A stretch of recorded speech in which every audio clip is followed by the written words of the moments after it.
ఎంతకాలం నేను ఆపుకోగలుగుతాను? ఇన్ఫర్మేషన్ ప్రకారం ఒక్కసారిగా భూమి అనేది వస్తుంది, చిన్నగా వచ్చేస్తుంది, కొంతమంది స్టెప్ బై స్టెప్ వచ్చేసింది. కానీ ఈసారి అలా కాదు, ఒక్కసారిగా భూమి వస్తుంది, అప్పుడు కొనాలన్నా కూడా కష్టమే అని చెప్పి కూడా మార్కెట్లో ఒక మాట వినిపిస్తుంది. ఇప్పటి వరకు స్తబ్దతగా ఉంది, ఒక్కసారిగా మార్కెట్ పెరిగిందంటే దాన్ని ఎవరు ఆపలేరు అని చెప్పి కూడా ఒక మాట వినిపిస్తుంది. దాన్ని మీరేమంటారు?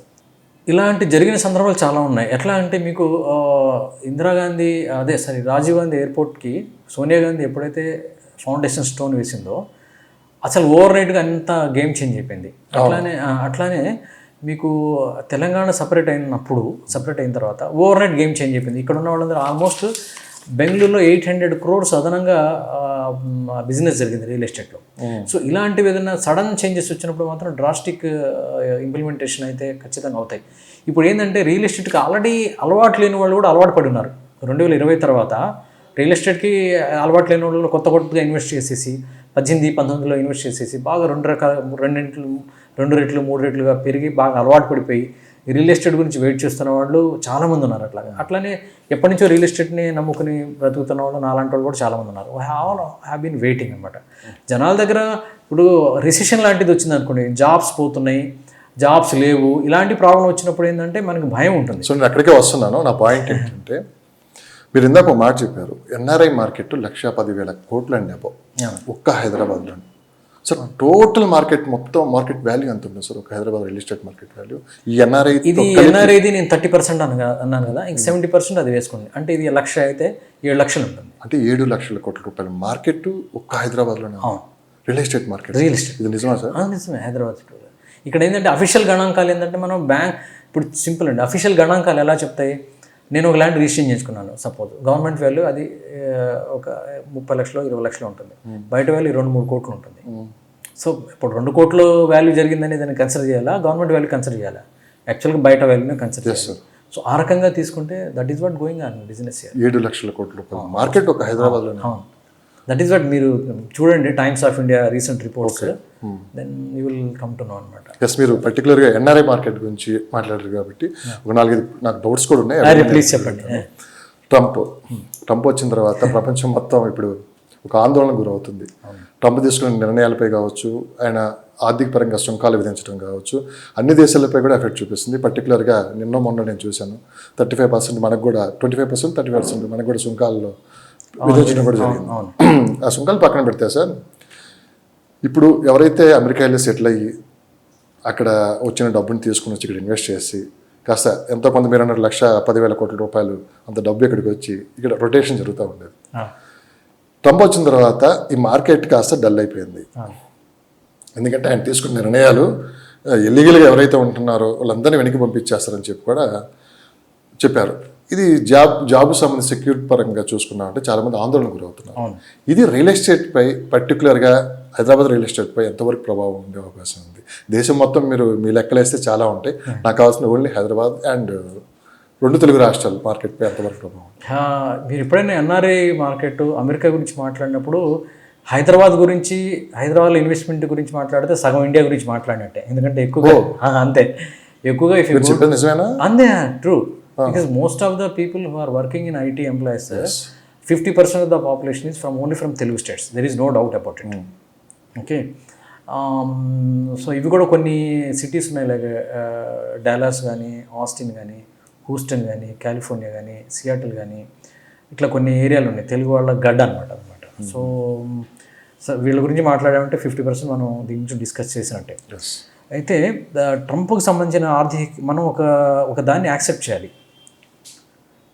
ఇప్పుడున్న పోకడ ఏదైతే ఉందో ఇలానే కొనసాగాలి అనుకోవడం కూడా తప్పు. ఏదో ఒక రూపంలో ఆర్థిక విధానాలు అనేది ఇప్పుడు మనం దాన్ని ఆయన చేసినవి ఆర్థిక సవరణలు అనుకోవచ్చు, ఆర్థిక సంస్కరణలు అని కూడా అనుకోవచ్చు. పాజిటివ్ నోట్స్ ఉన్నాయి. ఇప్పుడు మనకి ఏమైంది, ఒకప్పుడు నోట్ బంద్ వచ్చిందండి, అది సడన్ ఇంపాక్ట్ అనమాట. దాంతో కొంతకాలం అతలాకుతలం అయిపోయాం మనం, 6-7 months వరకు. అదొక ఆర్థిక సంస్కరణ. కానీ దానివల్ల ఇంపాక్ట్ చూసాం కదా, ఇప్పుడంతా డిజిటల్ ఇదైపోయింది, మన దగ్గర టెర్రరిజం లేకుండా పోయింది. సో ఇలాంటివి ఏదైనా వచ్చినప్పుడు కొంచెం బెంబేలు ఎత్తడం కామనే. అమెరికాలో కూడా ఆయన చేస్తుంది ఏంటంటే, అమెరికా ఒకప్పుడు సూపర్ పవర్గా ఉండేది. తెలుసో తెలియకో అమెరికా మీద కూడా చాలా కంట్రీస్ డామినేట్ చేస్తున్నాయి, తెలుసో తెలియకో. చెప్పుకోవడానికి సూపర్ పవర్ బ్రాండింగ్ ఉంది, కానీ మనం చూసాం కదా కోవిడ్లో వాట్ హ్యాపెండ్, సూపర్ పవర్ దానికి తిరుగులేదు అనుకున్న దాన్ని అసలు అది what is America, how technology works over there, how the వాళ్ళ కంట్రీని ఎలా సెక్యూర్ చేసుకుంటారు అనేది వీ అండర్స్టాండ్ అనమాట. సో అమెరికా కంటే బెటర్ సింగపూర్, జపాన్ లాంటి countries they have taken care of their citizens in many ఆస్పెక్ట్స్లో. కాబట్టి ఏంటంటే మనకి ఒక మైండ్లో ఏంటంటే ఒక లోగో ఉంది అమెరికా సూపర్ పవర్ అనేది. ప్రాక్టికల్గా అయితే అది లేదు ఇప్పుడు. సో చాలా కంట్రీస్ దాన్ని డామినేట్ చేస్తూ ఉన్నాయి తెలుసో తెలియకు. సో ఇప్పుడు ఏంది దాన్ని he want to bring the super power being a business man. దాన్ని మళ్ళీ నేను సూపర్ పవర్కి తీసుకురావాలి అంటే ఆర్థికంగా ఇంకా స్ట్రాంగ్ చేయాలనేది. అమెరికాలో నాకు తెలిసిన ఇన్ఫర్మేషన్ చాలా అప్పులు ఉన్నాయి. వాళ్ళు ఏంటంటే ఆల్మోస్ట్ ఒక 30 to 40% అంతా యుద్ధాల మీద, దాని తర్వాత వెపన్స్ మీద, దాని మీద పెడతారు. అవన్నీ మనకి రావు. మీకు యుఎస్లో ఆర్థికపరమైన అంశాలు అనేది మనం ఇంకో చర్చలో మనం మాట్లాడుకుందాం. మనకి రియల్ ఎస్టేట్ సంబంధించి కాబట్టి మార్కెట్ మీద ఎలాంటి ఎఫెక్ట్ ఉంది? ఖచ్చితంగా ఉంటుంది. ఎందుకంటే ఈ సుంకాల వల్ల పెద్దగా మనకి ఇంపాక్ట్ ఉండదు, బట్ బిజినెస్ మీద ఇంపాక్ట్స్ ఉంటాయి. అంటే ఇంపోర్ట్ ఎక్స్పోర్ట్స్ బిజినెస్ మీద ఉంటాయి. మన రియల్ ఎస్టేట్కి వచ్చేసరికి రియల్ ఎస్టేట్లో తగ్గిపోయే అవకాశం ఉంది. ఈ టారిఫ్లతో దీనికి ఇంపాక్ట్ పడదండి. టారిఫ్తో దేనికి ఇంపాక్ట్ పడుతుంది అంటే కన్స్యూమర్ మీద పడుతుంది. మనం ఏదో కొనబోతున్నాం. ఇప్పుడు ఫోర్డ్ కార్ ఉంది, ఇప్పుడు 30 లక్షలకు వచ్చేది ఫోర్డ్ కార్ అమెరికన్ ప్రోడక్ట్, అది కొనాలంటే 40 లక్షలు అవుతుంది. అట్లానే మనం ఏం చేస్తాం, ఇక్కడి నుంచి ఒక ప్రోడక్ట్ పంపిస్తాం. పంపించేటప్పుడు ఇక్కడ 3,000 రూపాయలు ఉన్న ఒక షర్ట్ని అక్కడికి మనం 5,000కి పంపిస్తాం. ఓకే, సో అక్కడ 5,000 పంపిస్తే వాళ్ళు 7,000కి అమ్ముతారు. అంటే అక్కడ కొనుక్కునే వాళ్ళకి అది ఇంపాక్ట్ అవుతుంది. అట్లానే మన దగ్గర ఏమవుతుందంటే ఇక్కడి నుంచి పంపించేటప్పుడు మనం కూడా అవసరాన్ని బట్టి రేట్ తగ్గించుకోవాల్సి వస్తుంది టు మ్యాచ్ దట్ అనమాట. ఇలాంటివి బిజినెస్ ట్రాన్సాక్షన్స్లోనూ ట్రాన్స్పోర్ట్ ఇంపోర్ట్లో మాత్రమే సుంకాలు ఇంపాక్ట్ చేస్తే తప్పితే వేరే అదర్వైజ్ ఎంప్లాయీస్ ఇక్కడికి వచ్చి ఇన్వెస్ట్మెంట్ చేసే విధానంలో రియల్ ఎస్టేట్లో అయితే సుంకాల విషయంలో ఇంపాక్ట్ ఉండదు. వేరే ఇమ్మిగ్రేషన్స్ గురించి మాట్లాడతారా, నేను చెప్తాను దాని గురించి. ఇఫ్ యూఆర్ ఇమ్మిగ్రేషన్స్ సిస్టమ్స్ ఏదైతే ట్రంప్ తీసుకొచ్చారో దాని మీద చెప్పంటే నేను చెప్తాను. దాని మీద అయితే ఖచ్చితంగా ఇంపాక్ట్ ఉంటుంది. సో ఇమ్మిగ్రేషన్ సిస్టమ్స్ ఎలా ఉన్నాయంటే ఇప్పుడు అమెరికాలో ఏంటంటే ఆయన గెలవడానికి కారణం అదే. అమెరికాలో ఇమ్మిగ్రెంట్స్ ఎక్కువ మంది ఉన్నారు, అట్లానే ఇల్లీగల్ ఇమ్మిగ్రెంట్స్ కూడా చాలా ఎక్కువ మంది ఉన్నారు. సో దీనివల్ల ఏంటంటే లోకల్కి జాబ్స్ అనేది అంత అందుబాటులో దొరకటం లేదు అనేది. లోకల్కి జాబ్స్ ఇవ్వాలి, అమెరికాని స్ట్రాంగ్ చేయాలనే విధానంతో ఆయన కొన్ని ఇమ్మిగ్రెంట్స్ విధానాన్ని మార్చడం జరిగింది. అట్లానే ఇల్లీగల్ ఇమ్మిగ్రెంట్స్ ఎవరైతే ఉన్నారో వాళ్ళని గుర్తించేసి వెనక్కి పంపించడం జరిగింది. అట్లానే మన ఎన్ఆర్ఎస్ అంటే అమెరికా, మన వాళ్ళు చాలామంది అమెరికాలో వెళ్ళి చదువుకోవటం కానీ, లేకపోతే జాబ్స్ చేసుకోవటం కానీ, బిజినెస్ చేసుకోవటం కానీ ఉన్నారన్నమాట. వీళ్ళందరూ అక్కడ డబ్బు సంపాదించి మోస్ట్ ఆఫ్ ద పీపుల్ అంటే ఇప్పుడు కూడా ఒక 70-80% people who settled in USA వాళ్ళ ఇన్వెస్ట్మెంట్స్ హైదరాబాద్లోనే పెట్టుకుంటూ వెళ్తున్నారు అనమాట. ఇక్కడ హైదరాబాద్ కానీ, అమరావతి కావచ్చు, ఏదైనా కావచ్చు, మదర్ల్యాండ్ కాబట్టి ఇక్కడే పెట్టుకుంటూ వెళ్తున్నారు. వాళ్ళకి ఇమ్మిగ్రేషన్స్ వ్యవస్థ వల్ల వాళ్ళకి ఎలాంటి ప్రాబ్లమ్స్ వస్తాయి అనేది మనం మాట్లాడితే, మనకు అక్కడికి వెళ్ళే వాళ్ళు స్టూడెంట్స్గా కొంతమంది వెళ్తారు, బిజినెస్ వీసాతో కొంతమంది వెళ్తారు, H1 మీద కొంతమంది వెళ్తారు, కొంతమంది సిటిజన్స్గా ఉన్నారు, కొంతమంది మన గ్రీన్ కార్డ్ హోల్డర్గా ఉన్నారు. ఇవే బ్యాచ్, ఇవే కేటగిరీ. ఇల్లీగల్గా మన వాళ్ళు లేరు. లక్కీలీ ఉన్న 1 or 2 కేసెస్ వెనక్కి వచ్చేసారు రీసెంట్గా. ఈ సెంట్ బ్యాక్ అనమాట. వీళ్ళ 5 అనమాట. వీళ్ళ పని ఏంటంటే అక్కడ కొంచెం డబ్బు సంపాదించాలి, ఒక మంచి లైఫ్ స్టైల్ లీడ్ చేయాలి. మిగిలిన డబ్బు ఏదైతే ఉందో దాన్ని ఇండియాకి పంపించి ఒక ఎసెట్ కొనుక్కోవటము, లేకపోతే బిల్డింగ్ కొనుక్కోవటము, అపార్ట్మెంట్ కొనటం, ఏదో ఒకటి చేయాలనేది ఇదనమాట. సో వాళ్ళ దాంట్లో కూడా ఆల్మోస్ట్ వాళ్ళ ఇన్కమ్ లెవెల్లో most of the time they want to invest in India. వీళ్ళకి ఇమ్మిగ్రేషన్కి సంబంధించిన ఇంపాక్ట్స్ ఎలా ఉంటాయంటే, ఇప్పుడు మొన్న ఏంటి, నేను H1 మీద అమెరికా వెళ్ళాను, నేను ఒక సాఫ్ట్వేర్ జాబ్ చేస్తున్నాను, నాకు వీసా ఉంది, నేను అఫీషియల్గా జాబ్ చేయొచ్చు. నా వైఫ్ వచ్చింది డిపెండెంట్ వీసా మీద, తను కూడా జాబ్ చేయొచ్చు. డిపెండెంట్ వీసా ఉన్నా కూడా నాతో ఈక్వలెంట్ రైట్స్ ఉంటాయి దానికి. తను జాబ్ చేయొచ్చు, తను కూడా రిక్రూట్ చేయొచ్చు అన్నమాట. ఇప్పుడు ఏం చేశాడు తను, ఈ డిపెండెంట్ వీసాస్కి జాబ్స్ అనేది తీసేశారు. అంటే నాకు రెండు జీతాలు వచ్చేది ఒక జీతమే వస్తుంది. కాబట్టి కొంచెం ఆర్థికంగా నేను కొంచెం ఆలోచించాల్సిన పరిస్థితి వచ్చింది. అట్లానే స్టూడెంట్స్గా వెళ్ళిన వాళ్ళు ఫ్యూచర్లో మేము అక్కడ సంపాదించుకుంటాము, అక్కడ సెట్ అవుతాము అనుకునే వాళ్ళు కూడాను అక్కడ కూడా బయట జాబ్స్ చేయడానికి అవకాశాలు లేకుండా పోయాయి అనమాట. అంటే ఒక యూనివర్సిటీలో మాత్రం మీరు చేసుకోవాలంటే చేసుకోవచ్చు, కానీ బయట స్టూడెంట్ డూ ద జాబ్స్ అనమాట. సో వీళ్ళు కూడా ఏంటంటే చదువుకోవడానికి వెళ్ళి అడపదడప కొంత డబ్బు సంపాదించి ఇంటికి పంపించే వాళ్ళు కూడా ఇప్పుడు ఆగారనమాట. సో ఇలాంటి పరిస్థితుల్లో ఒకవైపు ఉంటే, ఇంకోవైపు ఏంది, కొంతమంది ఇప్పుడు సపోజ్ గ్రీన్ కార్డ్ హోల్డర్స్ ఉన్నారు, వాళ్ళు ఎప్పుడైనా మనం అమెరికాలోనే సెటిల్ అవ్వాలి అనేది ఒక బలమైన ఇది ఉండేది. అట్లానే స్టూడెంట్కి వెళ్ళిన వాళ్ళు కూడా అమెరికాలో లైఫ్ స్టైల్ బాగుండటం వల్ల ఇక్కడే సెటిల్ అవ్వాలని స్టూడెంట్స్ కూడా అనుకుంటుంటారు. H1 మీద వెళ్ళిన వాళ్ళు కూడా ఇక్కడే మనం పర్మనెంట్గా ఉండిపోవాలి, ఇక్కడే వెయిట్ చేసి గ్రీన్ కార్డ్ తీసుకుని దాని తర్వాత సిటిజన్షిప్ మార్చుకోవాలనేది చాలామందికి ఉంటుంది. ఇన్వెస్ట్మెంట్ అనేది వేరే ఆప్షన్.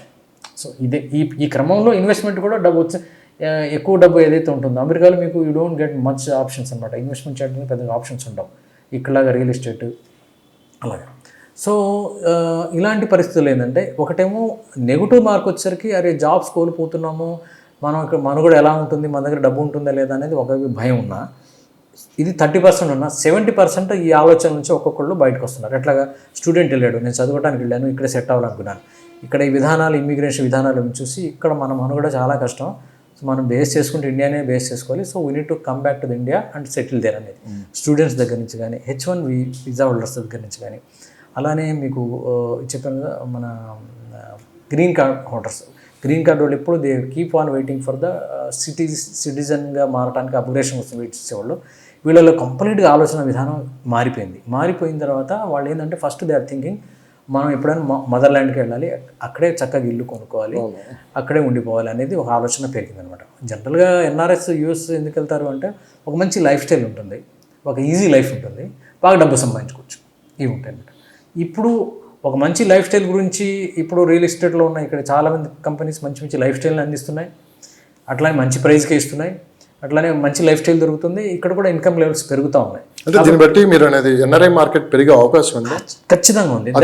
ఎంత టైం పట్టొచ్చు? అది ఎంతో టైం పట్టదండి, అందరూ వెయిటింగ్లో ఉన్నారు. అంటే ఇప్పుడు కొత్తగా H1 వెళ్ళిన వాళ్ళు ఇన్వెస్ట్ చేసే విషయంలో అంత ఉండదు, కానీ ఇప్పుడు అంటే ఒక 20-30 లక్షల బడ్జెట్ అయితే వస్తారు తప్పితే సిటిజన్స్గా సెట్ అయ్యి కొంచెం డబ్బు వెనక పోగేసుకుని ఇల్లు కట్టుకుని పిల్లల్ని ఇక్కడే చదివించుకోవాలి, ఇక్కడే ఉండాలని అనుకునే వాళ్ళ ఆలోచన మాత్రం most of them they are thinking to come back to India.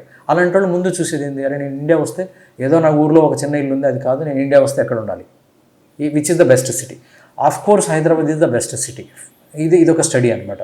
అంటే మీరు ఢిల్లీలో ఉండాలా, బాంబేలో ఉండాలా, చెన్నైలో ఉండాలా, లేకపోతే గుర్గాంలో ఉండాలా, నోయిడాలో ఉండాలా, పూనాలో ఉండాలా, బెంగళూరులో ఉండాలి చూసుకుంటే people are preferring Hyderabad because of the cost of living తక్కువ, పొల్యూషన్ తక్కువ, తర్వాత ఇప్పుడు కూడా రేట్లు చాలా రీజనబుల్గా ఉన్నాయి, ఒక మంచి లైఫ్ స్టైల్ అయితే ఇక్కడ దొరుకుతుంది, రోడ్ కనెక్టివిటీ ఉన్నాయి, అంటే ఒక హాస్పిటల్కి సంబంధించిన ఎక్విప్మెంట్స్ కానీ టాప్ నాచ్ ఉన్నాయి, ఎడ్యుకేషన్ సిస్టమ్ కూడా టాప్ నాచ్ ఉంది. కాబట్టి హైదరాబాద్ అనేది it is a dream land.